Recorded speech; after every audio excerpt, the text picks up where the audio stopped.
দৈনিক সকালে ঘুম থেকে উঠে আয়না দেখে মাত্র একটি আমল করুন, আপনার চেহারা অত্যন্ত সুন্দর হয়ে যাবে, আপনার চেহারা নুরানি হয়ে যাবে, আপনার চেহারার দিকে তাকালে কেউ মায়ায় পড়ে যাবে। সুবহানাল্লাহ। ঘুম থেকে ওঠেন না? প্রতিদিন সকালবেলা ঘুম থেকে ওঠার পরে আমরা সাধারণত কিন্তু আয়না দেখি, সর্বপ্রথম আমাদের চেহারা দেখি, অথবা আমরা যখন বেসিনে মুখ ধুত করতে যাই, বেসিনের সামনে আয়না থাকে, আমরা কিন্তু নিজেদের চেহারাটা দেখি। ওই চেহারা দেখার সময় আপনি যদি একটি দোয়া পড়তে পারেন রাসূলের শিখানো, আপনার চেহারা ইনশাআল্লাহ সুন্দর হয়ে যাবে। এই চেহারা সুন্দর করার জন্য আমরা কত ক্রিম মাখি, কত মেডিসিন আমরা ইউজ করি, বিশেষ করে ইয়াং মেয়েরা বিবাহ হওয়ার আগে এত ক্রিম মাখে, আমি অবাক হয়ে যাই। কত ধরনের কত পার্লারিং করে, কিন্তু আর্টিফিশিয়াল সুন্দর আর অরিজিনাল সুন্দর দুটোটা কিন্তু এক বিষয় না। অরিজিনাল যেটা সুন্দর সেটা কিন্তু দেখতেই ভালো লাগে, তাকাইতেই মন চায়, ঠিক কিনা? কিন্তু আর্টিফিশিয়াল যেই সুন্দর সেটা কিন্তু ভালো লাগে না, বোঝা যায়, দূর থেকেই বোঝা যায় যে এটা আর্টিফিশিয়াল সুন্দর। দূর থেকে যদি একটা মেয়ে মেকআপ দিয়ে আসে, আমরা কিন্তু বলতে পারি যে সে মেকআপ সুন্দরী, ঠিক কিনা?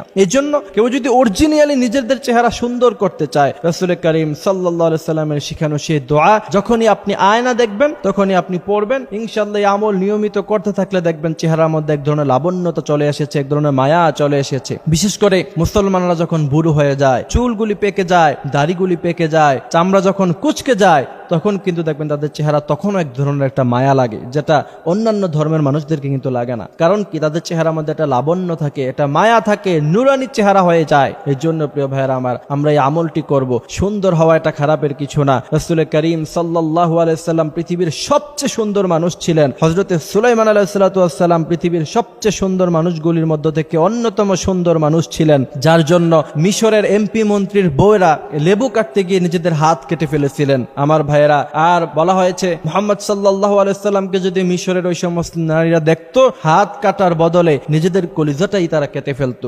সুবহানাল্লাহ বিহামদি সুবহানাল্লাহিল আযীম। এই জন্য আমলটি হচ্ছে সকালবেলা ঘুম থেকে ওঠার পরে যখন আয়না দেখতে যাবেন, আপনারা পড়বেন রাসূলের শিখানো সেই দোয়া, আল্লাহুম্মা হাসসানতা খালকি ফাহাসসিন খুলুকি।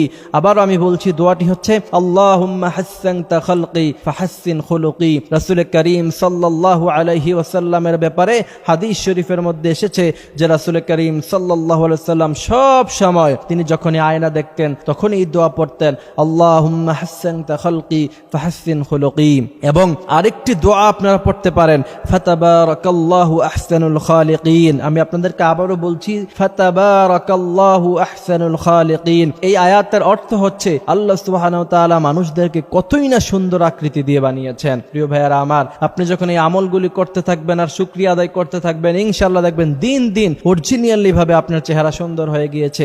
আপনি কালো হতে পারেন, আপনার চেহারার দিকে কেউ তাকালে সে আপনার চেহারার দিকে তাকিয়েই থাকবে এবং আপনার সৌন্দর্যের প্রশংসা করবে ইনশাআল্লাহ। আল্লাহ পাক আমাদেরকে এই সমস্ত আমলগুলি করার তৌফিক দান করুক, আমিন।